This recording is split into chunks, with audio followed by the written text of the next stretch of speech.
Hello everyone and welcome back to Carvenus 14. Now today we are going to be talking about everyone's favorite character, the Lord of Geo. I should have probably put a spoiler warning before the beginning of this video, but yeah, Zhongli. We're going to be talking about Zhongli's character story quest today. Now, yes, you may have already heard Zhongli is the Geo Archon. Now, I may have spoiled that already with my huge mouth, but nevertheless, you have been warned that this story contains spoilers, and if you haven't, there's really no point, is there? I've already told you. So, yeah. Anyway, carrying on. So, Zhongli, as we all know, is the Geo Archon. Like how Venti is Barbados, Zhongli is Morax. Now, Venti being the Animo Archon, Zhongli being the Geo Archon. Fun fact, they actually hate each other, believe it or not. Yeah, Zhongli and Venti actually hate each other for whatever reason. It must have something to do with the Archon War that happened 2,000 years ago. But, yeah. Anyway, carrying on with Zhongli's story. Now, it all starts off when we go to the Pearl Galley. The Pearl Galley, I believe? Yeah. If you didn't know, the Pearl Galley is basically the ship off the... It's basically towards the southeastern side of, you know, the actual harbor where the ships are. So it's a huge ship. You can't miss it. It's like basically southeast of Liyue. Yeah. You'll be able to notice it because it has a lot of gold accents on it. It's gold and red. Those are the main color schemes. So yeah, you basically go there and you find Zhongli speaking to a number of, archaeologists. Now, they are all there discussing about who the true, or what the Geo Archon really was, and who he was, and what he was doing, and, you know, basically things that archaeologists do. Now, what is it? One of the archaeologists gets interested about the, about Zhongli, and she asks him to basically express his opinion on if Morax was an evil god or not. And when Zhongli asks why, well, it turns out she actually found something during her adventures about the god of salt called Havria. Now, before they can actually carry on, a Fatui archaeologist called Clement actually not really intrudes, but, you know, comes along and says, "Oh, you are Mr. Zhongli, yes? Well, I require your assistance for, for an archaeology expedition." Now, naturally, everyone's on high alert as to what may be going on. So, but, of course, this man is just an archaeologist, he says, and, yeah. We basically go on an adventure trying to find him something valuable so we can take back for research purposes. Now, when we head over to Saltorey, is it? Saltorey, the island, the place with loads of islands and loads of rock formations. Yeah, that place basically. So yeah. Basically, after that, when we come back, we find out that Clement and the archaeologist, the female archaeologist, I believe her name is called Wanyan. Yeah, they're both arguing over what is what, and yeah, basically they stated that they would try to stay away from each other as much as possible. Then after that, we head to a domain that opens up. Now, the domain you couldn't actually access before Zhongli's story. You could see it, excuse me, but you couldn't access it before. So, yeah.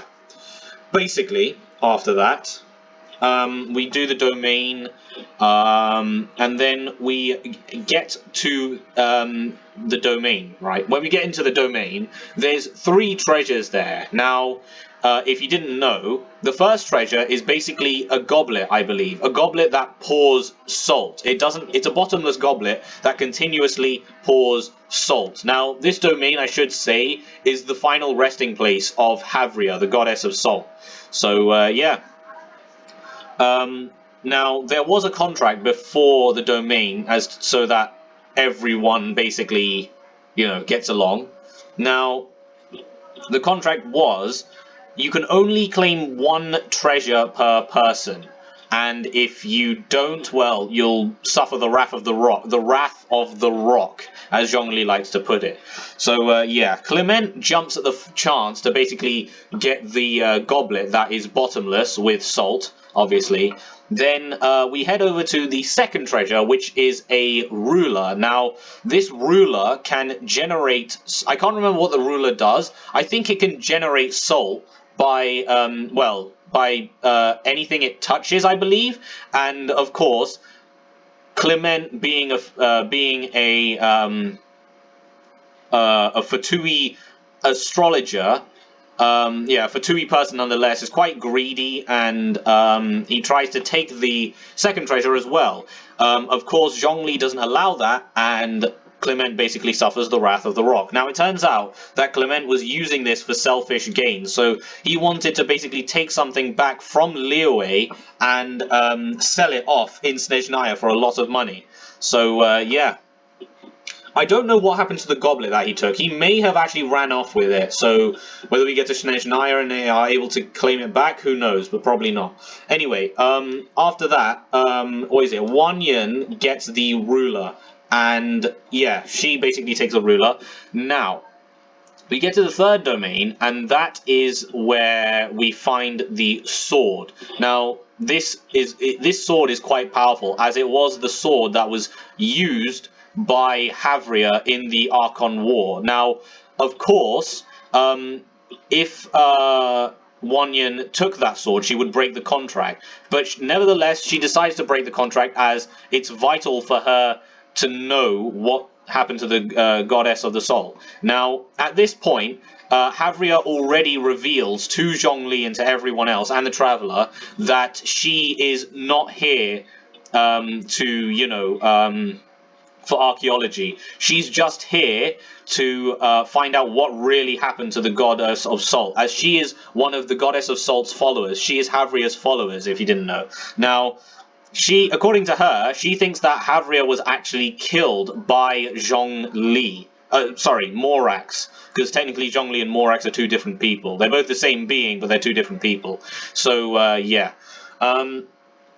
Now, where was I? Right. So Morax apparently killed, Havria for his own selfish reasons, but it turns out that he didn't. And when Havria does break the contract by taking the sword, Zhongli tells her the truth. Now, the truth is, Havria was a very weak god. She was a kind-hearted god, but very weak. She didn't really have a lot.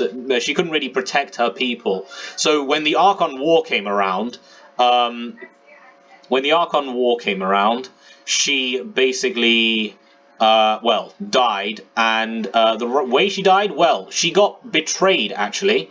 Yeah, she was betrayed by her own people, so because of their betrayal, she got very angry, and before everyone could leave, half of the population under Havria's control got, turned into salt statues when she killed herself, basically.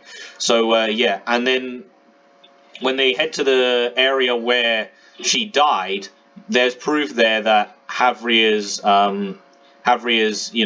explosion really did sultanize the people there. So yeah, of course Wanyan, not being able to accept this, ran away, and never to see her again. Now, after this, Zhongli basically tells us to meet us at the highest point of Saltaray with all of the artifacts. Now, well, with the ruler and the sword. And he tells the Traveler to throw them into the sea, where they rightfully belong.